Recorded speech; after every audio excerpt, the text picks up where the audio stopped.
la acción heurística en la creación de la literatura. Pasamos ahora al áspero asunto de las obras literarias. En las ciencias, el descubrimiento genuino finalmente se reconoce por la cantidad de hechos inexplicables que ahora pueden ser explicados con la nueva teoría. Los inventos genuinos, por la cantidad de cosas que ahora es posible hacer, imposible antes de llevar a cabo.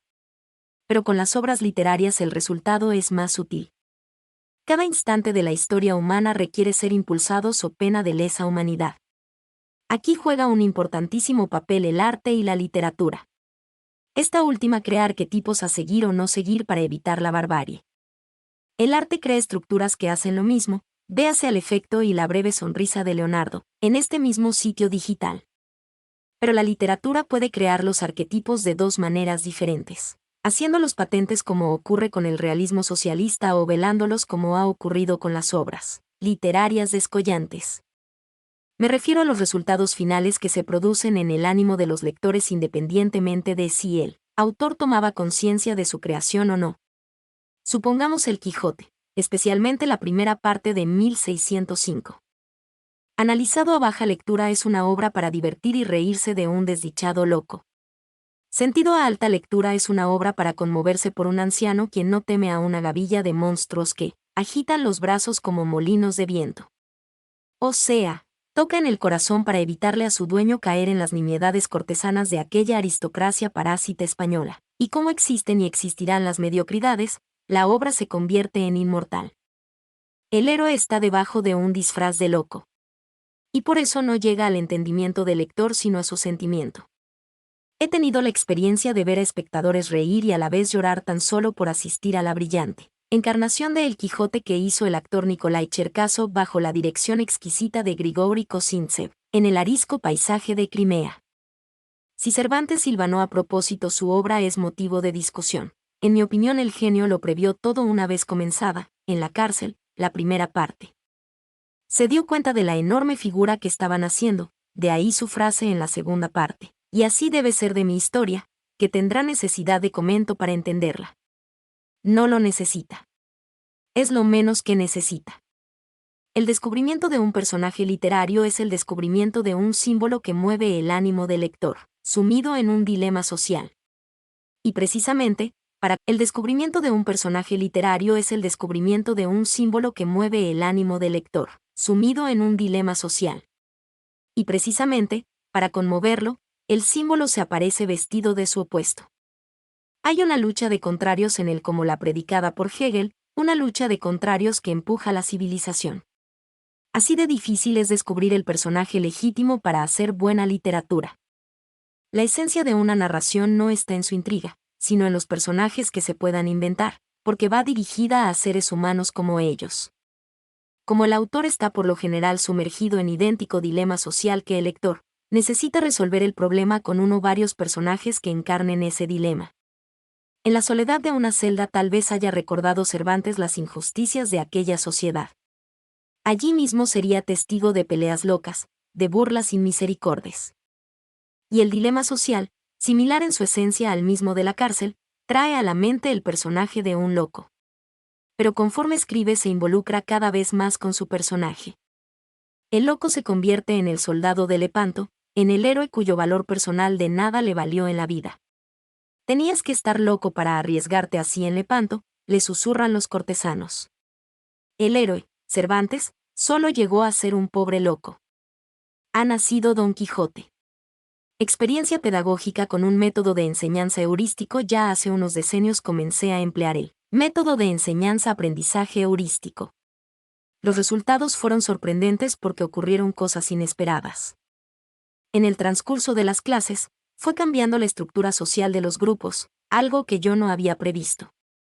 Había tomado 2 grupos de unos 30 alumnos cada uno para hacer el ensayo y otros 2 grupos testigo en los cuales impartí las clases con métodos tradicionales.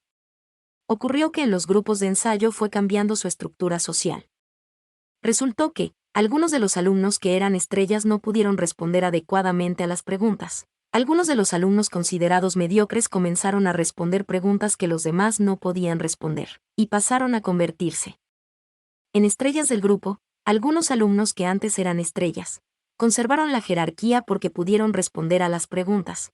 Los resultados docentes de los grupos de ensayo fueron claramente superiores a los resultados de los grupos. Testigo. Esta experiencia fue presentada a la Comisión de Física del Ministerio de Educación, por solicitud de un asesor nacional, el ya desaparecido Dr. Testigo. Esta experiencia fue presentada a la Comisión de Física del Ministerio de Educación, por solicitud de un asesor nacional, el ya desaparecido doctor en Ciencias Físico-Matemáticas a Ferrer. Como era de esperar, el resto de los integrantes de la comisión tuvo serias reservas y algunos mascullaron no muy felices comentarios, pero el actual profesor universitario Dr. Carlos Julio Sierra Mora confió en el método y en los resultados y los publicó en un texto pedagógico de la Dirección Nacional de Enseñanza de Adultos. A solicitud del asesor provincial de Química y de la asesora provincial de Biología, expuse el método en cada una de estas asignaturas ante los respectivos profesores de la ciudad de La Habana. Pero, de todas formas, que yo sepa, nunca se ha empleado este método en el país por ningún otro profesor. El método heurístico de enseñanza-aprendizaje en la asignatura física. Este método para cualquier asignatura se emplea cuando se necesita introducir nuevos conceptos claves del contenido, a semejanza de lo que históricamente ocurre con la invención y el descubrimiento. Primera ley de Newton. Se deja caer una esferita por un plano inclinado. Primeramente, se hará conducir la bolita después de la caída, por un terreno rugoso, en segundo lugar, por un terreno de madera regularmente lisa y finalmente por un suelo bien liso. Los alumnos observan que la distancia que recorre la bolita va aumentando. Y ahora se hará la pregunta heurística, ¿qué pasaría si el suelo fuera de hielo muy liso? ¿Qué semejanza pueden hacer con el movimiento de los satélites artificiales de la Tierra? Al inicio quedarán sorprendidos pues existe una gran diferencia con lo que están acostumbrados a preguntarles los profesores. Pasado un tiempo aparecerán respuestas equivocadas y el profesor animará a continuar respondiendo. Al cabo aparece la respuesta heurística, la bolita se moverá mucho más, como los satélites. Y a continuación se define la inercia. Fuerzas ficticias. Se muestra una pancarta donde se ha dibujado una lámpara pequeña que cuelga del techo gracias a una cadena muy larga. La pregunta heurística es la siguiente: esta lámpara pesa lo justo para que no se parta la cadena. ¿Cómo hacer para que la cadena se parta sin colocarle ningún peso adicional ni alarla? Ocurrirá exactamente lo mismo, silencio. Respuestas equivocadas que el profesor rectifica hasta que algún alumno dirá algo así: impulsar la lámpara para que se balancee. Como en el caso anterior, la respuesta acertada llega por asociación. La larga cadena con la lámpara pequeña en su extremo simula un péndulo. La conexión que hace el alumno entre los dos conceptos le permite descubrir las llamadas fuerzas ficticias. Movimiento relativo. Se muestra una pancarta con una circunferencia en cuyo centro hay un rectángulo. También aparece una línea de tren tangente a la circunferencia y que después del punto de tangencia rodea a la circunferencia en un cuarto de la misma. Se destaca bien un punto en el centro del círculo. El profesor explicará: el rectángulo simboliza una caseta de expedición de billetes de tren. El círculo, la plataforma donde caminan los viajeros para tomar el tren. Se representa también la línea del tren rodeando la plataforma circular por donde avanzan los viajeros. ¿Cómo hacer para que los viajeros puedan abordar el tren sin necesidad de que el vehículo se detenga? Silencio, respuestas al azar y finalmente la respuesta correcta. Ningún maestro debe sorprenderse si la respuesta la da un alumno que casi nunca participa y que parece del montón. Se ha dicho por algunos psicólogos que demasiada inteligencia analítica neutraliza la imaginación creadora. También puede suceder que la respuesta venga de un alumno brillante. Todas estas variantes han de ocurrir. Pero a lo largo del curso se irá desarrollando la capacidad para el pensamiento heurístico en todos los alumnos del aula. La respuesta en este caso es: hacer rotar la plataforma con la misma velocidad lineal que se desplaza el tren. Esta respuesta dará paso al movimiento relativo y se entenderá mejor. Nuevamente el acto heurístico aparece por la similitud que tiene la plataforma con un disco que se mueve. La línea del tren rodeando parcialmente la plataforma contribuye a reforzar dicho acto. El método heurístico de enseñanza-aprendizaje en la asignatura química. Enlace químico. Nara Kekulé en una conferencia en la cual hizo referencia a su sueño con el uroboros, que cuando descubrió el concepto de estructura química, algo absolutamente seminal para esta ciencia, estaba montado en un carro tirado por caballos en el cual se acarreaban tablas que se movían, por cuyo motivo él mismo tenía que sujetarlas con las manos. Para esa época se conocía que los elementos químicos estaban compuestos por átomos y que los átomos de las sustancias en reacción se separaban y recomponían en las sustancias producto, pues se cumplía la ley de conservación de la masa en las reacciones. John Dalton. Lo que no se sabía era cómo podían unirse los elementos. Cuando se enfriaba las reacciones. John Dalton. Lo que no se sabía era cómo podían unirse los elementos. Cuando se enfriaba las reacciones eran lentas, cuando se calentaba las reacciones eran rápidas. Al percibir el químico el movimiento natural de las tablas y la sujeción que provocaban las manos, heurísticamente intuyó que eso mismo ocurriría en las reacciones químicas. Los elementos permanecen sujetos hasta que el calor mueve tanto los átomos, que estos salen de los reactivos y se recomponen en los productos. De esta manera llegó al concepto de estructura química mediante el enlace químico, el cual descubrió.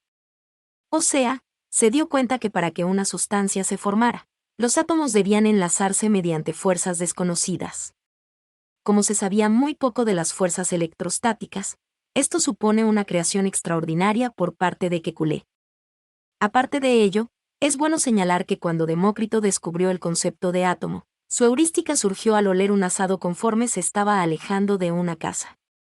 Cuanto más se alejaba, el olor de la carne se hacía más tenue, pero continuaba percibiéndose. Un perro podía detectar ese olor 10, 20 veces más lejos y tal vez otro animal mucho más lejos aún. Entonces supuso que la materia tenía que estar dividida en elementos pequeñísimos. Le hicieron poco caso. De acuerdo con estas anécdotas podemos proponer este ejercicio pedagógico para que los alumnos redescubran el enlace químico. Presentamos una lámina con bolitas de dos colores diferentes, digamos negro y azul. Para representar las bolitas en movimiento dibujamos pequeñas flechitas en ellas. La dirección de las flechitas debe parecer arbitraria, pero señalamos varias parejas de bolitas, negro y azul, cuyas flechitas apunten una hacia la otra. Esto no puede estar muy escondido. Todas las bolitas estarán encerradas en un recipiente, rectángulo, y al lado del rectángulo la fórmula química CO, monóxido de carbono. Se les hará a los estudiantes la pregunta: las esferitas negras son átomos de carbono y las azules son átomos de oxígeno y se mueven en todas direcciones constantemente. ¿Cómo se podrá conseguir que aparezca la sustancia CO dentro del recipiente?